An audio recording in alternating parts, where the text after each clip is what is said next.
emotions are the evidence of life. All of them that matter. They're part of us, and it's very important that we get to experience them, because you can't heal what you don't feel. You can't heal what you do not acknowledge. Right. So Mm, that is like the first step. yes. So there's also this whole thing of I'm positive, I've forgiven, and there is rage underneath. But the truth of it is, at times, even if you're telling yourself all those positive words and running away from what is here, your life is just going to show you, like, hey, this is what is here, the mirror, right? Whether you want a loving relationship and then you're like, I met this narcissist. What part of you is being narcissist with you? Because we are harming ourselves. Welcome to the Audacious Living Podcast, hosted by my man, Audley Stephenson, the Odd Man.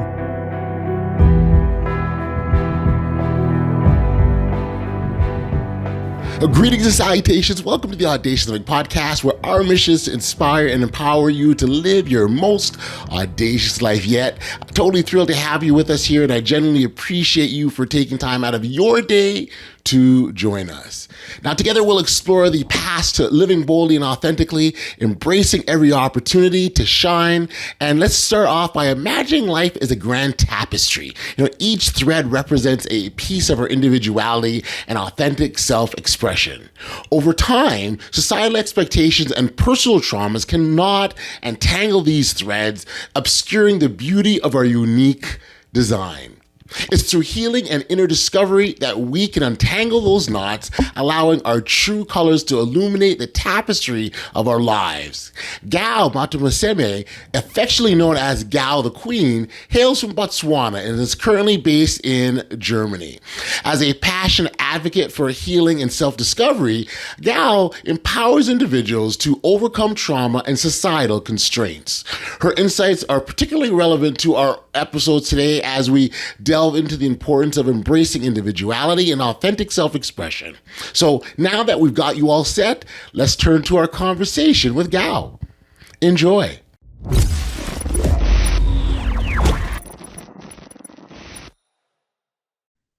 Gao, thank you for joining me here on the Audacious Living Podcast. I appreciate you making the time. Thank you. Thanks for having me. I'm happy to be here. Yes, it's fabulous, and I really appreciate taking time to be able to engage in conversation. And for me, I continually say, it's a biggest blessing in the world to be able to engage in healthy conversations that have the potential to have real impacts on people's lives and help them get to this. We talk here a lot about this best audacious place. So to be able to have these types of conversations that can help people to get to that place, and it's just a wonderful thing. And so thank you for allowing me to help me sort of continue my mission and further my mission and helping others. So yeah, I'm very my point is I'm very, very appreciative that you're here. I am too. Now, one of sort of the topics that we oftentimes talk about is life is kind of like a pathway, right? We're all on our own individual path, and sometimes there are obstacles, there are hurdles, there are challenges that get in our way or impede us from moving forward. And so I oftentimes use an analogy of like there's a boulder smack dab in the middle of our road, and we've got to figure out a way to get up, over, around, or through, because on the other side of that boulder is sort of where the rest of our journey lies and where their greatness lies. And so if we allow these boulders to hold us back, we don't, we are not recover, then we lose that opportunity. And so that I think that very much feeds and ties into your work in healing and helping people overcome trauma and get to a better place of living and existence. And so maybe as a starting point, we can get you to sort of talk about to our audience a little bit about the work that you do and how you help individuals, and maybe the path that got you to where you are now. Awesome. That's a great start. And before we do that, I'm just gonna start with the greetings in my native African language. I come from Botswana in Southern Africa. So dumelang, lokai. And when I say dumelang, in direct translation, dumelang is agree. So we are here at the Audacious Living, and I'm having this conversation with Audley. So my question is, as you are tuning in, what are you agreeing to?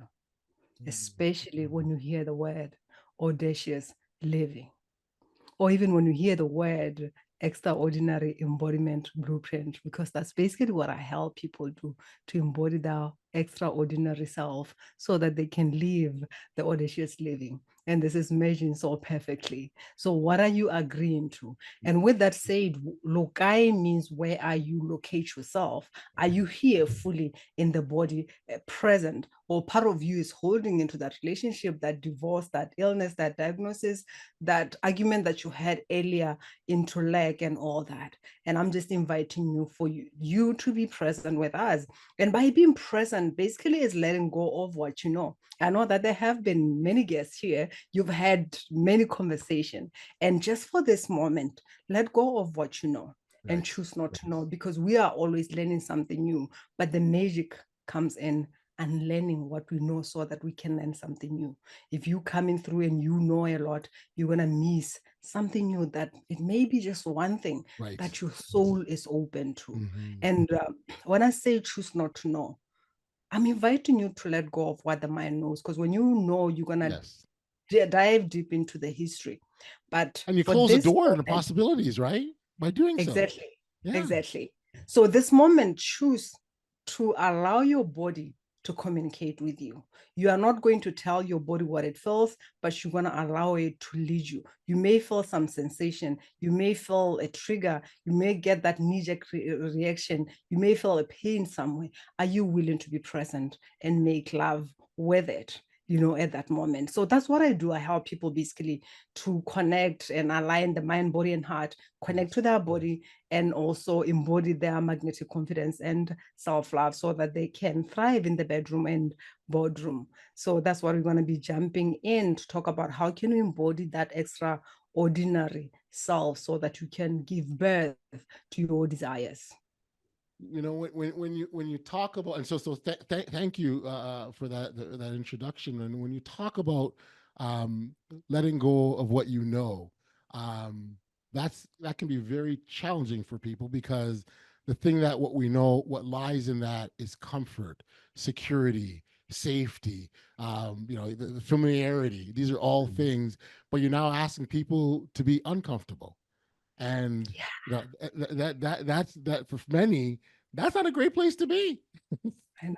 I know. And that's why I love this work, because we get to be comfortable, basically comfortable in the uncomfortable and uncertainty, because we love to control things. But for us to be led, it's us letting go of trying to control and allowing it to go with the waters. Wherever that we are flowing, we are leaning into that and allowing. And if we are holding into what we know, we're going to create the same shit that we've been creating in the past, the same thing that we know, and then you are surprised that your life is not changed. You are surprised that, oh, I was with Rob last time, it's Mark, and they're kind of like different names but the same person. I was with Mavis and now it's Ashley, is the same person. Why is that? Because you are holding into something and trying to control. But when you let go, you get to lean in. And also, even when it comes to the times of change, you get to dance in it. And with that curiosity, what is it that is coming through here, rather than the fear of, oh my God, I'm dying, because what is dying is that the symbolic death of the ego, but you are not dying, you are evolving into that better version of yourself. There are two C words that you mentioned that I think are very, very important. First off, you talked about control, right? People want to hold on to things, whether they're doing so because of, just again, we just talked about being comfortable. Maybe there's a fear, if I let go, then something bad will happen to me. And so relinquishing control, I think, is a big one for people. And the other C word that I'm actually a personal big fan of is curiosity, right? When you are in a state of curiosity and wonder, and your mind is always active, but more importantly, it's always open. Like, and so we can't have a conversation about change with a closed mind. It has to be open. And I just love that, because even when you're talking about the openness, I talk a lot about energy. And for me, when I jump in a call, just before even words can be said, there is energy that is just like jumping in the forefront.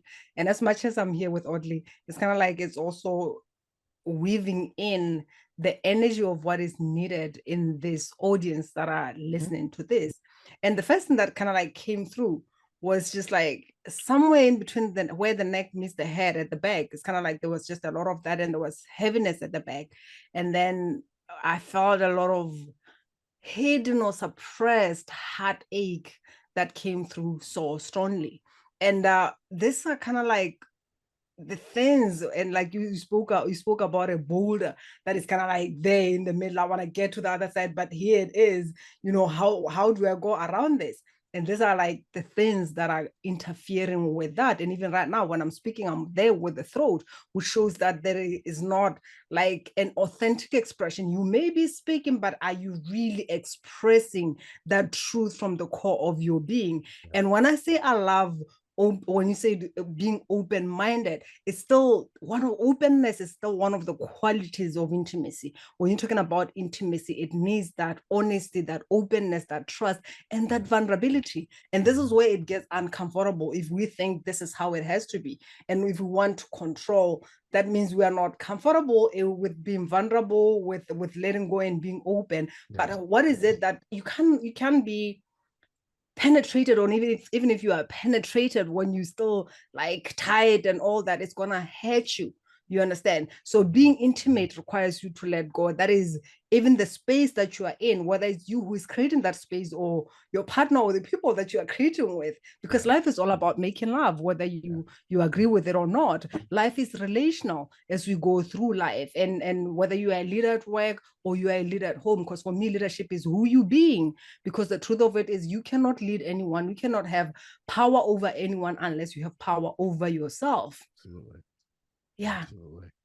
So that openness is vital in creating, is vital in connection, is vital in having that blissful, healing, orgasmic experience, whether it's in creation, whether it's really making love. It's being open, and also having that trust, and also holding that space, like, which is being present. And I love that you mentioned the curiosity, because the curiosity, I speak a lot about the inner child, is a big part of the inner child. Absolutely. I'm curious when you look at life from that child's eyes, where it's kind of like curious. It doesn't matter whether something is breaking, kind of like, I wonder what's gonna happen out of this. Imagine if you meet in someone, you just flipping in love with this person. There is that desire, there is fire, because that passion that is going on. And if you knew how the experience is gonna be at the end, like, okay, fine, we're gonna make love, and then what? It's not, there's nothing that is exciting there, that uncertainty, that curiosity, and you put in whatever that you put in, but then when you get at the end of it, you have that outcome. It's kind of like, it's even better than I thought. Absolutely. And it doesn't mean that there's not going to be pain. I take this life just the same experience when I say make love. When you make love, there is a chance of conceiving. You're going to fall pregnant, and then you're going to have that child. You're excited. I want a healthy child. I want this. You start preparing. You don't even know what you're going to receive. But at the end of the day, before you can give birth to that, there's going to be some challenges. There's going to be some labor pains. But even if you're going through that, there is a part of you that is looking forward, because you know that the gift that you have at the end of this is something exciting. And that's it. When we're making love to life, and when we are curious, we move through those challenges with that curiosity, with that excitement, because we know on the other side of this, it's going to be an orgasm. It's going to be amazing. I'm going to love what I give birth to. It's a beautiful image. It really is. As you're speaking, it's just a beautiful image, being birthed into something brand new, something exciting. I want to go back, and I want you to tell me what a freedom illuminator is, because that's one of the things that you identify as. What is that? Yeah, freedom illuminator is freedom. I say this, and I love that question, because the level that you are not fully free is the level that you are not fully joyful, and that is the level that you are not fully loving. So is what I live by, and is what I also would love to invite everyone to. If you are not free, you can't be joyful, and you can't be fully loving, and even when it comes to whatever that you get to create, which is like kind of like one of the pillars of my work, is freedom of individuality. Mm-hmm. That is who am I being? We started here just from the beginning talking about our names, and when we are born. Hi, you are Audley Stephenson, you are Gao Motsemme. We are given these names. Oh, I love my name, or I don't like my name. I hate it. But at the end of the day, when you're talking about identity, if I say I'm gonna pay you 500,000, what are you gonna give me for me to write that check? Right. Right. You're gonna give me your names. Yeah. Right. That's So right. that's part of your identity. When you go somewhere and I want to make sure that it's you, I need your identity. In German, it's Ausweis. Yeah, exactly that, to show that it's you. It's part of your identity. So when you are born into those templates, whether you like where you come from and all that, you are born into the templates of your ancestors or of your family. What is it that has been going on? What are the patterns that your parents, your grandparents, and all that went through? It doesn't matter whether you hate it or you don't, or you know about your father, your mother, however they treated you. You are part of that. Otherwise, you wouldn't be born into that family. But what is important is for you to go back and find out which templates am I creating from. When I'm talking about spirituality, is it my unique signature blueprint, what my soul is here to experience and align with, or I've just taken the beliefs that my mother or father gave me and I'm running with it and I'm not even challenging it and I'm afraid of anything that is not this, because this is what they said. Even when it comes to our health, emotional and mental well-being, at times it's kind of like, oh, in our family we have this mental health and all that.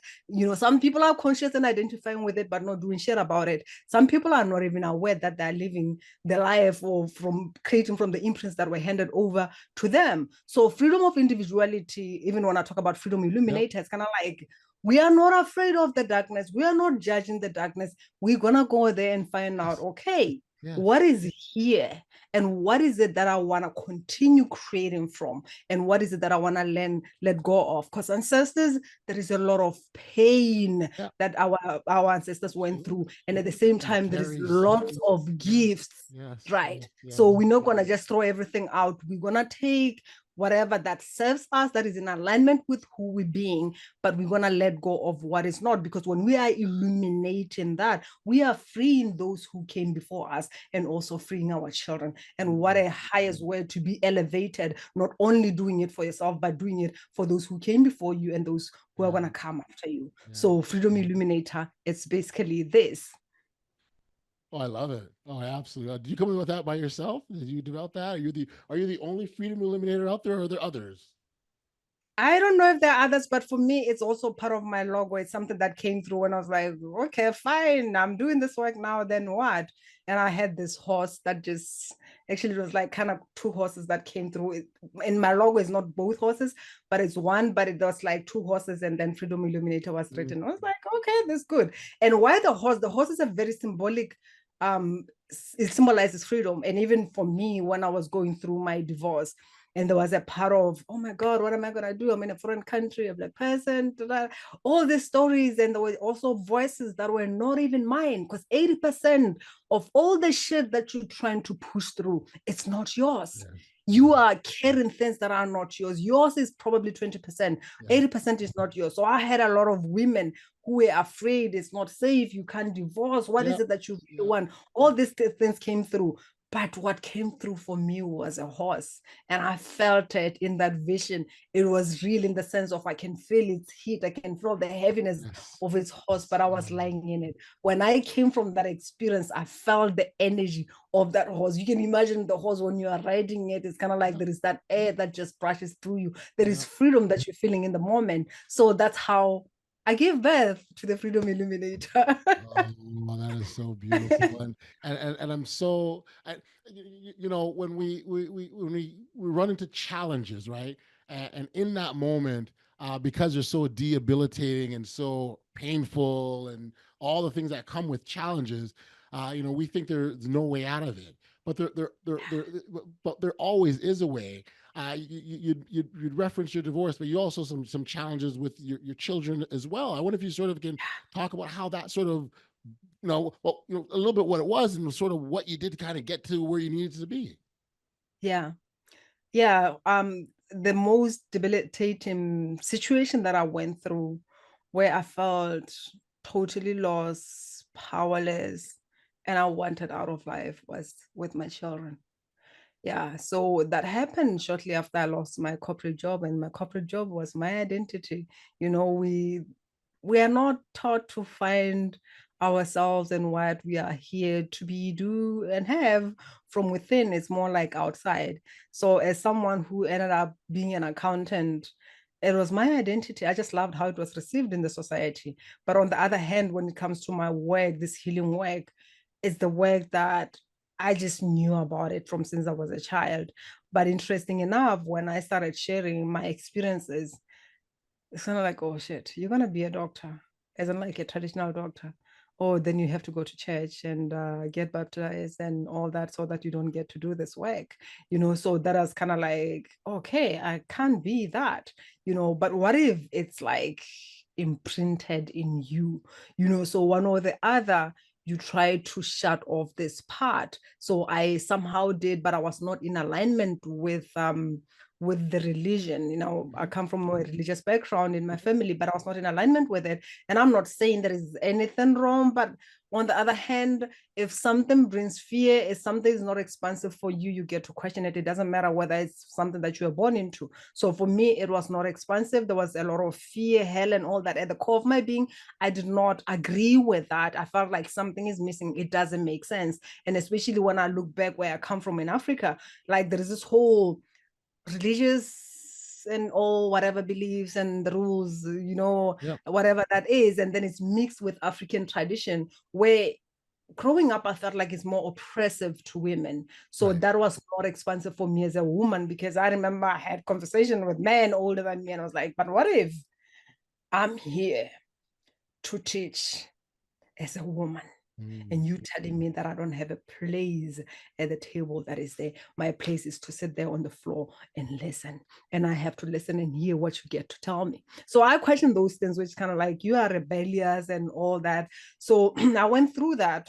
And there was also this push and pull, I would say, between me and my mom, where the main thing was like, you are not like my other children, because at times you are different. And this is why I'm big on embodying our unique signature blueprint. You are flipping unique, and I don't care what you may have been told, but you are magnificent in your uniqueness. Say that So again. normal Yeah. is not sexy, normal is overrated. Right. Choose to be extraordinary. Don't buy into the stories that, oh, because I'm not like others, so what? You get to be different.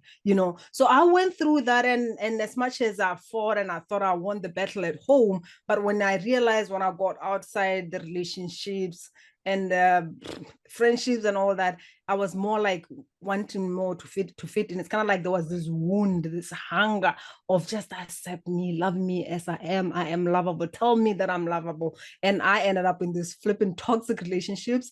And looking at the background of, as much as my father died when I was 14, which death, whenever you receive or you go through it, the interpretation is, I've been abandoned. Yes. One of the parents might have maybe something happened and they were not in your life, but it's abandonment that is registering in your system. Or maybe they died and it's kind of like, yeah, it's God's will. But deep down, it's kind of like, fuck God, why would God do this to Yes. me? There Yeah. is that Yeah. rejection and not wanting to hear anything about that. And we don't talk about this because of the fear of hell and all that shit. How do you really feel? Yes, death is normal, but what is it that you are making out of this situation? Right. So besides that, there was also a part that there was that dysfunction. My father was, yeah, he had his alcoholic thing, even though I was not old enough to witness the time when he was drinking a lot, but I got to be the one who get to experience, I would say, his illness, because alcohol is, it's we don't talk about its effects. Yes. It's allowed, it's acceptable, but on the other hand, it does more damage just as drugs. I watched my father growing up vomiting blood, having blood come from his nose because of whatever that he drank before. Yep. So that was like my experience, and then he died. But on the other hand, he flipping loved me. When you talk about daddy's girl, I was that daddy's girl. And if you told me that you had some daddy wounds or whatever, I would have told giving you a middle finger, probably. Yeah, you flipping crazy. My father loved me, Yeah. but that's the thing. He loved me at the level of his emotional unavailability. That's the love that I knew. And I attracted men who were not available. I attracted men who were alcohol addicts as well. I was looking for my father in them. So I went through that loss of my job, my younger brother having an accident, which basically I saw before it happened, and then my mom dying. And then afterwards came the separation with my children, where I faced this judicial injustice, and I was broken. I wanted blood. I was thirsty for blood at that moment, because we say it a lot: I'll kill for my children. And just as everybody else, whether you are willing to admit it, when something happens, the default is hatred, harm that person, and all that. We want to revenge. But my life kind of like spiraled, upside down.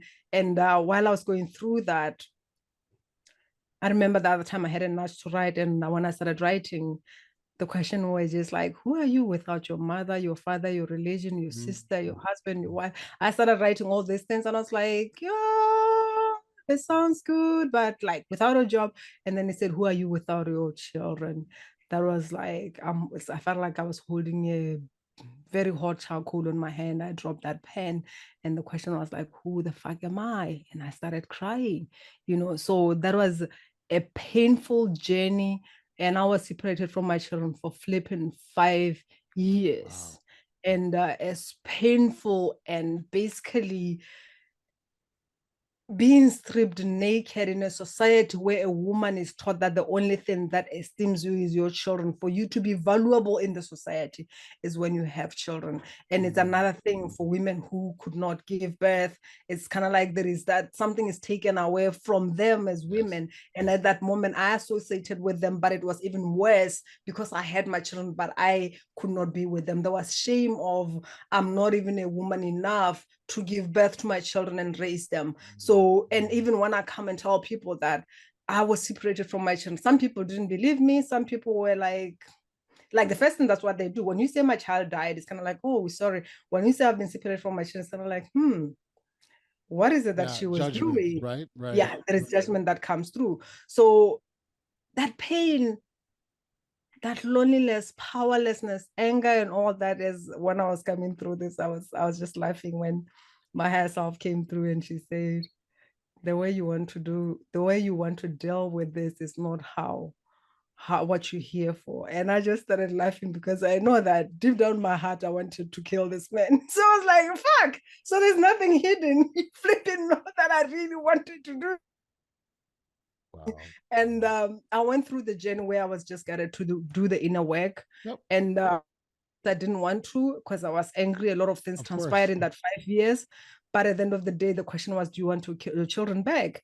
And I did the fucking work, and I had my children back afterwards. But the most important thing is not having my children back, is having me back, is being in alignment with my purpose and learning that what that I thought what I was, that had to collapse so that the new me can emerge, so that I can fully align with what I'm here to express as my soul. So thank you for sharing beautiful story. I mean, that journey that you had to take absolutely was impactful, but a very powerful one, and so much powerful, so powerful that you're able to now use those experiences to help others. One thing I want to, I mean, there's a bunch of things I can go with this, but certainly you talked about being angry and how anger blocks our ability to move forward. I wonder if you could just talk to that, because for a lot of people, that first obstacle, getting over the anger, is where most people stop. They can't go further because they can't let go of that anger, because that it almost serves like as a blockage. I wonder if you could just expand on that a bit more. Yeah, that's a big one. I'm trying to see what should I. There's two things that are coming through at the same time, but the truth of it is, emotions are the evidence of life. All of them that matter. They're part of us, and it's very important that we get to experience them, because you can't heal what you don't feel. You can't heal what you do not acknowledge. right? So that is like the first step. Yes. So there's also this whole thing of I'm positive, I've forgiven, and there is rage underneath. But the truth of it is, at times, even if you're telling yourself all those positive words and running away from what is here, your life is just gonna show you like, hey, this is what is here, the mirror, right? Whether you want a loving relationship, and then you're like, I met this narcissist. What part of you is being narcissist with you? Because we are harming ourselves, right? And when you chase that positivity, are you seeing it outside? Because the external is referencing to us what is within. And it's quite interesting when it comes to emotions, because there's just a lot that I can share here. The truth of it is, these emotions that are, I would say, lower vibrations and all that, they play a very big purpose in our life. Yes. But on the other hand, is not a place to stay and to create from, right? I'm just going to give you an example of something that happened it's not so long ago. Okay. And I was just like sitting and I'm like, I know that there is something that there is sort of like hidden anger, because I know the situation, how I feel about it, but I can't feel that in my body. Because this is why I love to say, feel in your body. So I said, I can't feel that in my body. Then I just started sort of like playing, and I started saying some words like, I hate you, this and all that. It's not like I could feel that, but I just started saying it because I know it's hidden somewhere there. And guess what?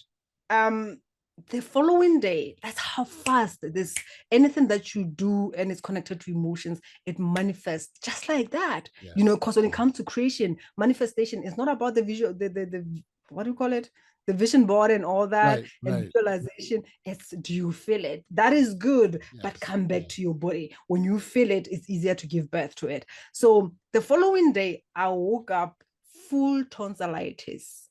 It was painful to swallow and all that. And I was just laughing at this because it was just last night when I was like, I'm just gonna see, I know this is how I feel. And I started saying all this, I hate you, so and so, and all that and all that. And that for that to come through, it shows that indeed deep within me, there is that hidden anger. But at the same time, because I'm not meeting this energy and transmuting it with love, I'm meeting it with hatred, then it becomes indeed that poison that is affecting me instead of affecting the other person. So I'm talking about an experience that I put into action, not just words. And I had this tonsillitis, and I had to go back to that loving person and all aspects of myself that feel like that, and that dissolved because I got to experience even the deeper gratitude even of that flipping sucking experience, because that is happening for us. What are aspects of ourselves that may be mirroring that narcissist or whoever that we labeling names and all that? Like in my experience as well with my ex-partners, I alcohol things, and I felt like, okay, I'm better than, because I'm in this spiritual journey, I'm not drinking and all that. But at the end, the question was, but what part of you has a problem with his drinking? And in that meditation, I was like, what are you talking about? I mean, alcohol is not good and what? And then I got a download of my father. I was like, oh shit. So I'm not judging this man, I'm judging my father. And that means I'm judging myself because I'm part of my father. I don't have a problem with who he is being. I have a problem with what I'm still looking for from my father. But if he is dead, like he died when I was 14, I can't get that from him. I get to do my own healing and become that parent to my inner child who is looking for that outside. Otherwise, you're going to be chasing everyone, calling everyone names and all that, but you're not going to get shit, and that is going to separate you from yourself. Because when you lock somebody in the basement and telling them, or in the cave, you want to sit there and rot because you run me. Guess what? You are sitting next to them and you are sitting together. Yes, that's right. You're not going anywhere, and you're part of it. You're still part of them, right? Absolutely. I think this is a really good sort of segue into a conversation about intergenerational trauma, because that's exactly what we're describing here. It's something that, and so you give example how it showed up in your relationship with your father, and then what you saw in other men. How else can it show up in people's lives? Often, actually, it's quite interesting because I was talking about this. It's quite interesting, I guess. I'm just gonna go ahead and dance to this addiction pattern and all that, because for you to really own your power is being in alignment with the soul, and it's also knowing your hidden addiction. I don't care whether you think it's positive, but on the other hand, an addiction can be anything, and we may cope with trying to do something positive, which is more like Right. it's just like putting like they say, the rose on a poop or whatever, it doesn't change the fact that there is poop here. You That's need to it. get rid of that for us to see the rose and even smell the beauty smell from the rose, right? So what happened is, like, especially when it comes to relationship, when people are in that deep disconnected powerlessness depression state, Yep. addiction space, whether it's drugs, alcohol, um emotional eating, porn, sex, and all these things that we are using to cope, there's also shame and there is guilt that is eating at us. Right. And this affects that sexual energy, that life force energy that makes us say yes to life. So slowly we are losing ourselves. We do something to cope, but then you also beat yourself about it, and it's a loop that you are caught in, And when you look at it, whether it's a partner, like for instance, in my case where I was in that kind of relationship, and I bet my mom was in that kind of relationship as well, so it's the same energy that I'm marinated in. So you judge this person, you resent this person because of who they're being, Right. and then you want them to change so that they can maybe love you. And then you go and sleep with them again, and even after sleeping with them, there is kind of like whatever that they are attracting, because it's a low vibration, and it opens a portal to Yep. negative entities. Mm-hmm. So whatever that they're attracting in that negative state, then you sleep with them, you mesh with them. Yes. Yes. I've lost the number of times where maybe I had a conversation with a woman and I'm like, hey, this is what is coming through. There is a pain here that is very whatever that I share with them. And then at the end, they say, but that's not my pain. It's my husband's pain. That's not my pain. It's my wife's pain. But on the other hand, the other one is experiencing it physically, but you have it Yes. energetically, Yeah. so it still affects you. So the way that this shows up, it shows up in your own just life force energy, that creation, that yes to life, because even when it comes to, it's kind of like your energy is focused externally to somebody else, whether Yep. it's somebody who is something or somebody that you want them to change. Mm-hmm. You are not focused on you, so basically you don't have your power. Your Right. power is an external Somewhere thing. else. Right. Exactly. Another thing, it also affects your creative energy, whatever that is, like using that creativity, whether it's cooking or creating poems or being productive, basically. And it also affects your finances. So those are the way that is showing up, and even in relationship, because if you are showing up in a relationship because you're showing up from that inner child, who, when they don't get what they want, when you don't get that approval, you throw a tantrum, you can't have a deep conversation. When it comes to what is it that you really want, you don't even know what you want. Right. It's kind of like someone has to guess what you want. And when you have to have like a difference, because if you are whole and the other person is whole, that means somehow there's going to be some differences, but the question is, how do you go around that? How do you communicate? But for you, it's kind of like everything's kind of like, I feel judged and all that, you throw it up, you can't have a proper conversation. You don't even know what you want. And I talk about this even when it comes to that sexual experience, that Yep. passion, that intimacy. Communication is one of the reasons why people break up, why relationships don't work. It's like one of the top three. And imagine when it comes to any other conversation, can't have proper conversation. When Right. it comes now to our sexual energy, sexual desires, we don't even know. And the thing is, sexual energy is connected to our purpose as well. Yes. So often people will say, I don't know what I want, because you are not connected to your sexual. I'm not talking about the sexual activity, because there is a lot of it. Okay. Been married for 20, 30 years in a relationship, but you don't have that individual connection energy. Right. So it affects a lot of area, Yep. creativity, pleasure in life, even that emotional Like there's resilience. a connection. There's a clear connection, and it impacts Yeah, on all things. I got you. yeah. Oh boy! Wow! Wow! Um, I just, I know you talked earlier about individuality and so and the importance of that. Another word that comes to mind is authenticity. That's another important word when we talk about being the individuals that we're meant to be. And so, for example, on this podcast, what we encourage individuals is it's so important to be who I am, because through that process, I'm actually encouraging you to do the same for yourself, right? Absolutely. When you can be who you are, it's like you're almost giving permission for others to do the same. And maybe I was hesitant. I said, oh, I want to do this, but I'm not sure. But I saw someone else, so I'm like, oh, well, if they can, why can't I? And so that's why it's so important that we take that first step. You might not know where it's going exactly, right? You may not have a clear indication of what the outcome will be, but by not taking that, you still won't know either. So you're not any further ahead, right? So you've got Exactly. to, and I oftentimes boil it down to one of two outcomes. You take that step and you succeed in what you're doing, or you take that step and you've learned a lesson on what not to do. Both are valuable. So Absolutely. take that step. Yeah. I mean, and it's quite interesting. And it's quite interesting because today, it was just today when I was thinking, I think I was talking about forgiveness, and I was like, it's quite interesting when people can say, oh, authenticity is not working, especially when it comes to business. Yeah. Authenticity is not working. I mean, authenticity is not something that you're gonna wear like a mask.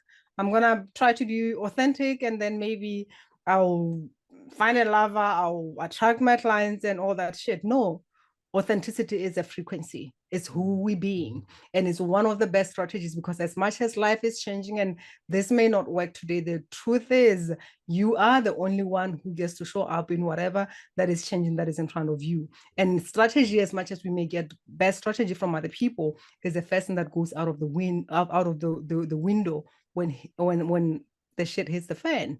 Yeah. So the authentic being is you being that frequency. And I love authenticity because it's also a filter. If I'm showing up wanting to be loved, because that's the reason why people are not being that true self, it's kind of like, are they gonna love me?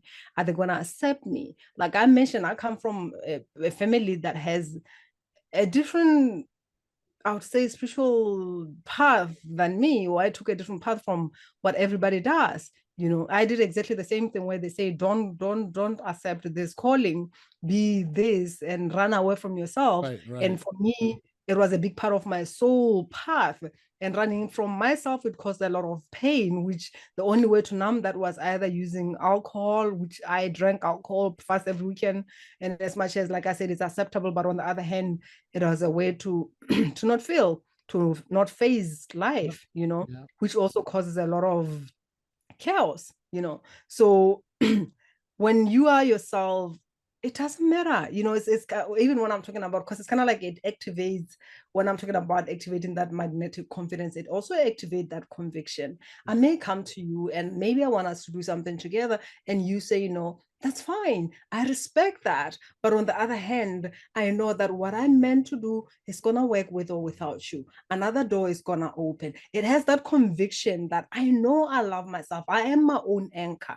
And it doesn't matter whether you accept me. I know who I am. This is where it came through to say, who are you without your mother, your father, your religion, your work, everything else, where you remain naked for you to choose who you being? Because when you embrace yourself fully, when you love yourself fully, you move with that. I'm gonna save you. And sometimes saving you is giving you a hug. Sometimes it's just telling you, Yes. wake the fuck up, because you are playing small here. Yeah. And when you play small, and when you settle for less than you deserve, you're gonna receive less than you settle for. Yes. How many of us have settled and we receive less than that? We receive pain. And some of us, especially when talking about the sexual energy, we merge with other people, we pick up on whatever, and then we think like, oh, I'm done, I've moved on. Fuck, you haven't moved on, because you still tethered to that person. When Yes. they're feeling something there, when they kiss you on the other side, you feeling it like, I hate myself, I don't love myself. And it's quite interesting, because even when I look at the mental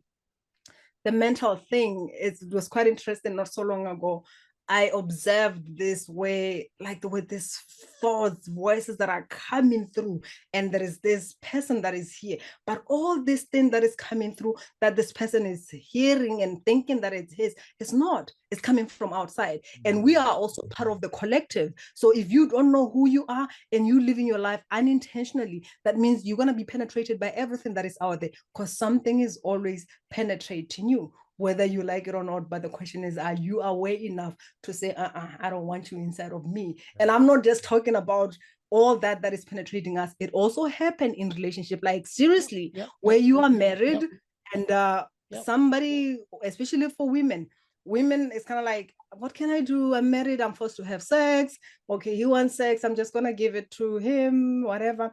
And the men also are disconnected. I say patriarchy has made men powerless by shutting off their hearts, and it has also made women powerless by shutting off their womb. So there's two parts. It's quite interesting because I'm clearing my throat a lot, and this has got nothing to do with me. It's just like the energy that I'm that I'm clearing here, because clearly there is not like that self-expression, that authentic soul expression. This is why I'm I'm clearing my throat a lot. So the womb and the throat, they are not connected. You know, so the man is kind of like they're using their sexual energy. They just want to put it in there and then just release. And actually it's also another way of releasing the emotion, because they don't feel. So I'm just gonna find a woman, sleep with a woman. It doesn't matter whether it's your wife, girlfriend, or you're just going around scattering your energy everywhere. And women, it's kind of like, I just want love. And then you find broken people, and it's kind of like, it's fine, I'll feel whatever emotions, because we also want love. So you want to trade. Give me what you have. Maybe you love me, right? So we do that. And at the end of the day, like I said, when it comes to women, our genitals are inside. Someone is going to penetrate you. They want to leave that within.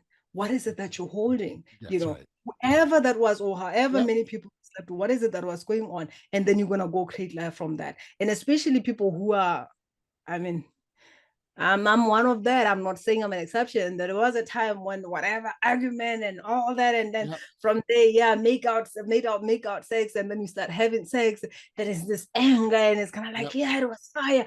What are you receiving? Because there is a lot of things that are coming through. And at times you don't even want to have sex, but your fear of he might leave me if I don't have sex. You don't feel the emotional connection. Your body is not flipping ready, and you allow somebody to penetrate you. And what are you doing? It's causing trauma in the body. So when you're talking about trauma, it's bigger than somebody molested me or anything. It's what is it on a daily basis. You use that word mesh, and I think that's a really good word, because you're meshing with someone else, and there is something always left behind. And what is it? What is that? Right? And so now I have to say, this has been a wonderful time. I have to say that first and foremost. I think the insights, the knowledge, the perspectives that you shared. I appreciate your vulnerability and sharing your own personal story. They've all been fabulous, and I do appreciate that.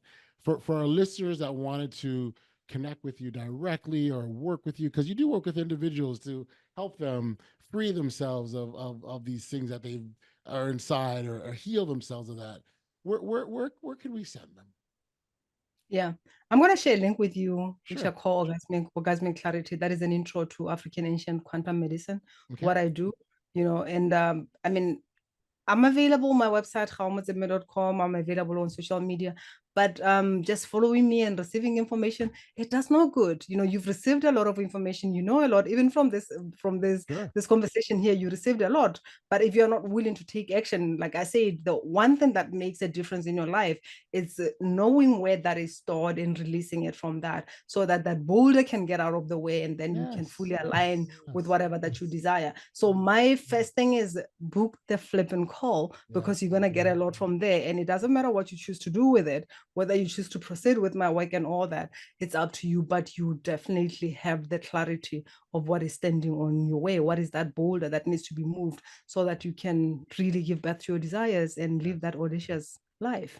Take that action, like we said earlier. So what we'll do is make sure that the link is available for our listeners. Again, I can't say how much I've appreciated. I can't say enough how much I've appreciated our time here together. Thank you, thank you, thank you. I'm very appreciative, and I've loved the chat that we've had. And I wish you continued success and all the best.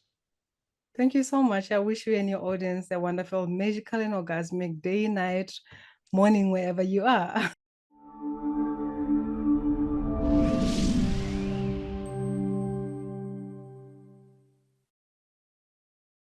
Back, we are here on the podcast, and in our conversation with Gao, she highlights the significance of acknowledging and healing from past traumas to truly embrace one's authentic self. She emphasizes that overcoming these barriers is essential for living a life that is not only audacious, but also deeply fulfilling. Gao shares her personal journey from Botswana to Germany and how it's shaped her understanding of identity and self-expression, urging us to all confront the boulders in our path to realize our full potential. It's crucial to understand that our paths are uniquely ours to walk. And Gao reminds us that while traumas and societal pressures may seem insurmountable, like these boulders in our pathway, they're not permanent roadblocks. They're opportunities for growth. By facing these challenges head on and prioritizing healing, we open ourselves to a world of possibilities where our authentic selves can thrive. This journey of self-discovery and healing is not just about removing obstacles, it's about rediscovering the strength and beauty that lies within each of us. If you'd like to connect with Gao directly, I'd encourage you to check out the contact details in our show notes below. She certainly would be open to conversations about living audaciously and is offering a special course on healing and self-discovery designed to help you embrace your true selves. And I should also point out that she is offering an exclusive discount for listeners of the Audacious Living podcast. So please take advantage of that great opportunity. Thank you for tuning in to today's episode of the Audacious Living podcast. If you've enjoyed the episode, please consider following, subscribing, and sharing if you haven't already done so. Your support helps us to continue to grow and inspire others to live their best audacious lives. Until next time, stay safe, be kind, show love to one another, and be audacious. You've been listening to the Audacious Living Podcast, hosted by